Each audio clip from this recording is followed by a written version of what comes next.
Okay, so meron tayong comment from JFKF. Idol, paano kung multiple criteria? Example, 3 types of connection. Industrial, commercial, or residential. Pero ang ika-count is number of consumption nila. Example, tubig, cubic meter. From 0 to 10, 11 to 20, 21 to 30, tsaka 31 and up. Let's try. We will be using COUNTIFs para sa multiple criteria natin na formula. Dito, nilapag ko na yung types at saka yung groupings ng consumption. So first is, sa groupings natin, gagawa muna tayo ng guide para mas easier kaysa pahabain natin yung formula natin. So gagawa tayo ng guide para sa minimum at maximum. So ito, para dito, ang minimum is 0, ang maximum is 10, ito naman is 11 and 20, 21 and 30, 31, and kukunin na lang natin yung maximum dito sa consumption.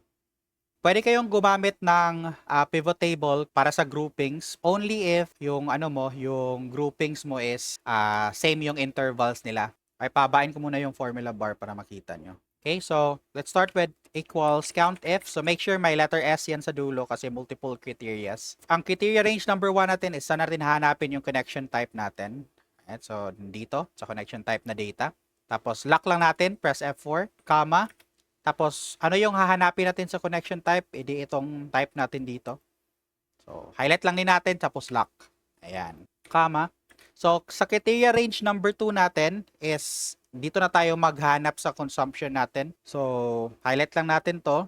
I-move ko lang dito sa baba para makita nyo. Tapos, i-lock natin. F4 lang. Comma. So, ano yung hahanapin natin dito sa consumption? I-check natin muna kung greater than or equals to 0 siya at saka less than or equals to 10. So, yun yung gagamitin natin sa formula natin. Quotation mark, tapos greater than or equals, tapos quotation mark. So, parang kinlose mo lang yung string. And then, maglagay tayo ng ampersand sign or and sign. Tapos, pindutin natin yung minimum. So, ibig sabihin nito, greater than or equals to 0. Ayan. So, mag-a-add na naman tayo ng almost the same na statement. So, highlight lang natin to ulit. Ayan, i-alt-enter ko lang. Tapos, lock. Comma. Tapos, this time, instead of greater than, less than na. Less than or equal to. Tapos, and dito sa max natin. So, pwede natin i-close to. Since naka-spilled array na tayo, hindi ko na nilock itong reference natin, cell reference natin sa min tsaka max kasi hindi naman tayo magda-drag down magda-drag lang tayo to the right. Kakapin lang natin to. Ayan. So, just to check, 0 to 10, isa lang ba? Isa lang. Ito lang 1. So, kapag dagdagan natin, for example, ng isa pa, 1, ito. Ayan. So, industrial, nadagdagan na siya ng 1. For the other measurements, it should work accordingly. So, if for example, gusto nyo mag-add ng date filter. So, gusto nyo lang i-count yung mga data from January up to February. So, gagawin nyo lang, dito sa formula nyo. So, highlight ko lang yung date. So, another criteria na naman to. Highlight ko lang yung date. So, lagay ko lang sa baba para mas... Ayan. So, lock lang. Lock lang ulit yung date natin. Comma. So, sabihin natin less than na lang. Tapos, pwede nyo nang i-type directly dito yung date mismo. So, in this setup, naka-month, day, year yung format ng date natin. So, yun lang din yung i-copy nyo dito. So, less than March 1, 2025. Oops, 2025.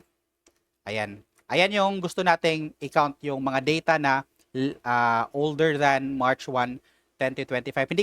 Hindi ko na inada ng equal sign dito after sa less than kasi ayaw kong masali yung March 1. So, goods na yan. Enter.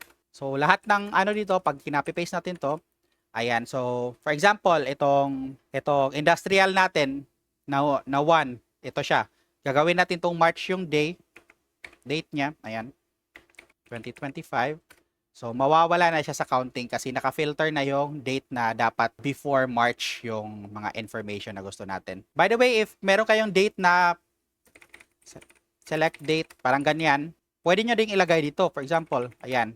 So, instead of nakalagay dito, pwede nyo lang sundin tong format na to, pero tanggalin nyo lang yung equal sign. So, gagawin nyo lang less than ampersand, tapos pindutin nyo yung date dito. Ayan, so ito ilalak lang natin to kasi gusto natin dyan lang siya palagi mag-reference. Ayan, so palitan natin to, for example 1, 1. Ayan, bumalik na yung 1.